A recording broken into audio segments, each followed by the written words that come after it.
You know, the heavyweight division has been kind of lit lately. And I gotta say, this is the most amped up that I've ever seen the heavyweight division.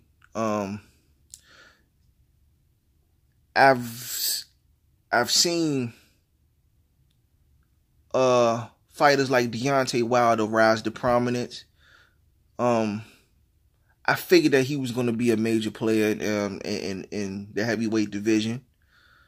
When I first saw Joseph Parker, when I first saw Anthony Joshua, I knew that they were going to be world champions also. I definitely knew Anthony Joshua was going to be one. I think I saw him around fight number 10, fight number 11, something like that. But he was always been groomed to be, world champion, and that's what's up. Tyson Fury, for him effectively ending the Klitschko era, he deserves major props. Luis Ortiz, him being the best non-champion. And then you got up and comers like Dillian White or whatever. So I mean, you have a pretty good heavyweight division. But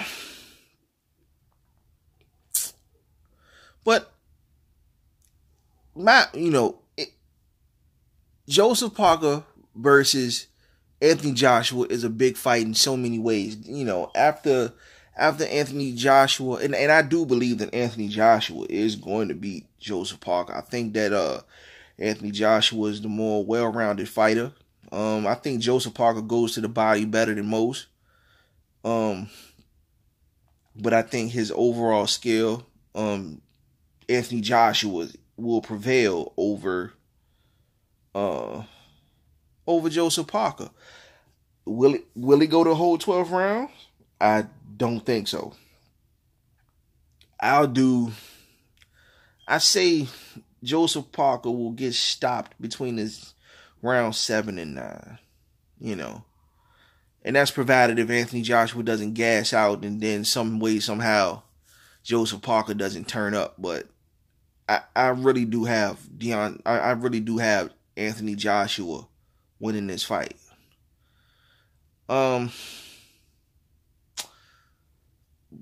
But off of that, this Anthony Joshua versus Deontay Wilder thing, I can't understand for the life of me why this fight is not going to happen next. Eddie Hearn has to explain to a lot of people why this fight is not going to happen next. I, for one, don't think that Anthony Joshua, and even though I like Anthony Joshua, let it be known, I'm a fan of his. But him and Eddie Hearn in this situation concerning Deontay Wilder is not moving right. They're just not moving in a correct manner. Look, let's just be honest, all right? I've never before heard of a champion having to prove himself to fight another champion. This is the first time I've ever heard of such. If there's any recollection of in the heavyweight division, because the heavyweight division has been around since time immemorial, okay? That's just what it is. Somebody will have to bring up to me and verify to me why a champion has to jump through hoops to fight another champion. Look, Eddie Hearn went on IFL TV and slated, and tried to, talk down to Deontay Wilder. I mean, whatever the case may be. And I'm starting to, and then, after I seen it, I started to pay attention. I started to say, well, hold on. Wilder may not come over there. I mean, if he's being paid money, and me personally, you know what I'm saying, I wouldn't turn down the bag. If Sky Sports wanted to hire me to come on over there and just call a fight, I'll call a fight. You know what I'm saying? You want me to come over there for free money? I'll take the free money. But I also know what's going on the other side of the spectrum. Look, Deontay Wilder wants Anthony Joshua, period. And he should want Anthony Joshua, period. All right?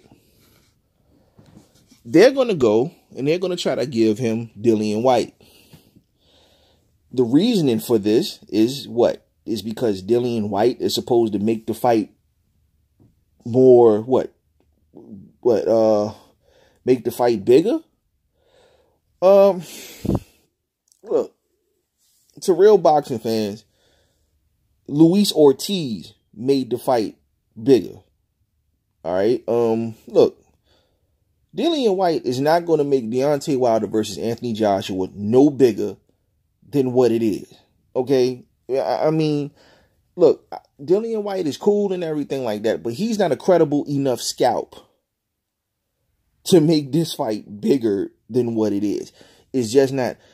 His win over Lucas Brown, everyone knew that it was going to happen. Okay, this fight happened because of great matchmaking. Okay, he looked good. Great matchmaking. It was excellent matchmaking. Whoever matched him up against Lucas Brown knew what they were doing. Okay, that's just what it is. With that being said, that win over Lucas Brown, now, granted, Dillian Whyte is, he's the number one contender. He talks about he wants to fight him in June. And I say, good luck with that.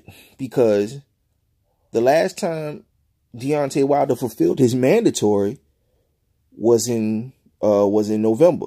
So that means Wilder, until November, can do whatever he wants. Okay? He can do whatever he wants until November. The WBC will mandate the number one challenger in the WBC, for Deontay's title. And, excuse me, he'll do that in November. So until then, Deontay Wilder really doesn't have to do anything, and he's free to do whatever.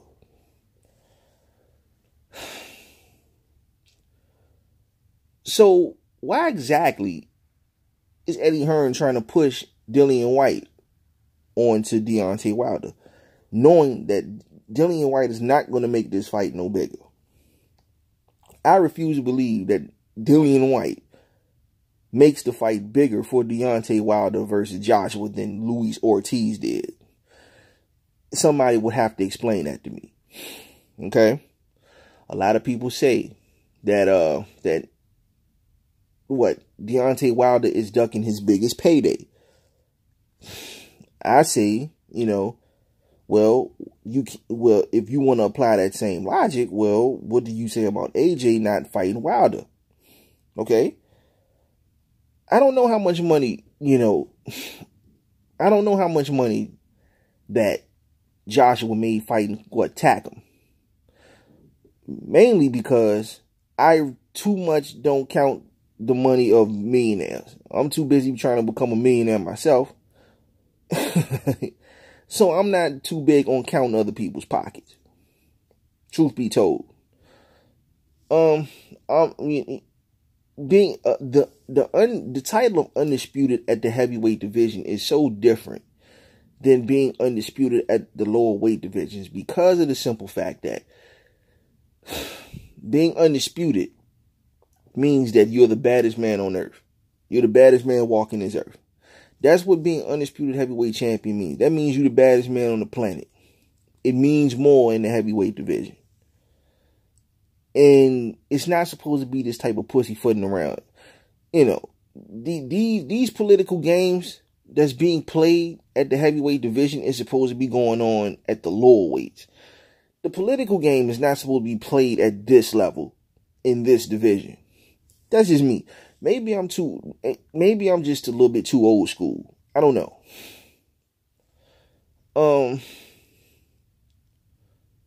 again, I'm not in the counting other people's pockets. So all this, A side, B side stuff, it is what it is. I'm pretty sure that that Wilder would go over to the UK to fight Anthony Joshua. I don't think that's an issue at all. But I'm still trying to figure out what makes Dillian Whyte makes this fight any bigger. Knowing that the WBC does not have to mandate this fight until November. I don't get it. I'm still trying to understand it. Somebody has to explain this to me. Whether Deontay Wilder chooses to go over there, I support him. Like I said, I like Anthony Joshua. I just don't like the way they're moving in this situation. I really don't like the way they're moving. If Wilder was to go and fight Dillian Whyte and beat him, which Deontay Wilder has already offered to fight Dillian Whyte as long as Anthony Joshua was was next, right? I remember on the Boxing Voice, when Deontay and Eddie Hearn was talking, he said it right then and there. He'll fight Dillian Whyte. This was before Dillian Whyte became number one contender. He'll fight Dillian Whyte as long as Anthony put it in contract that the Joshua fight is next. I'm still trying to understand why Eddie Hearn don't do that. But then if Deontay Wilder goes down there, goes across the pond, they're gonna try to force the Dillian Whyte fight on him. And then wow. That's all I'm gonna say. This is the heavyweight division. I'm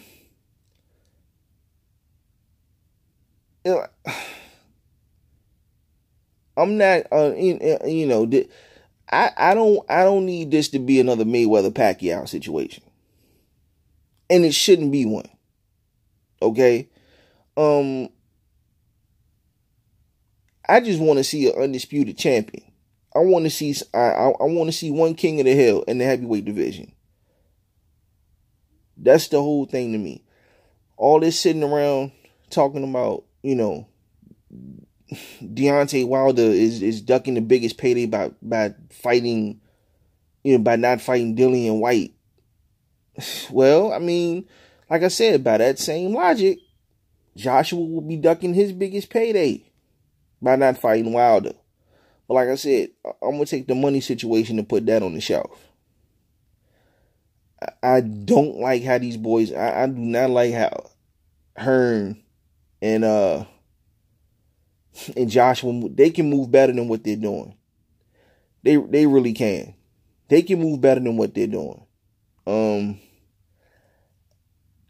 again, I expect Joshua to beat Parker. I just hope that there's no upsets around the corner. And they'll mess around and blow this fight. On anybody. I mean, and that goes for Wilder too. Speaking of which,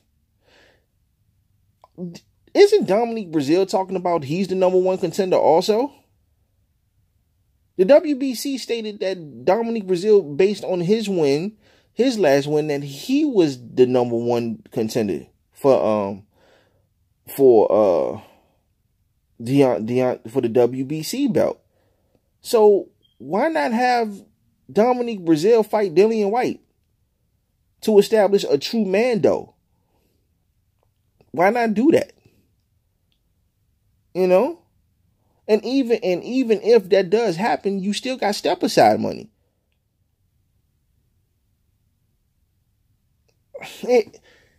Look, this is not a hard thing to do. This is clearly not a hard thing to do. This fight right here between Deontay Wilder and Anthony Joshua needs to happen at the end of this year.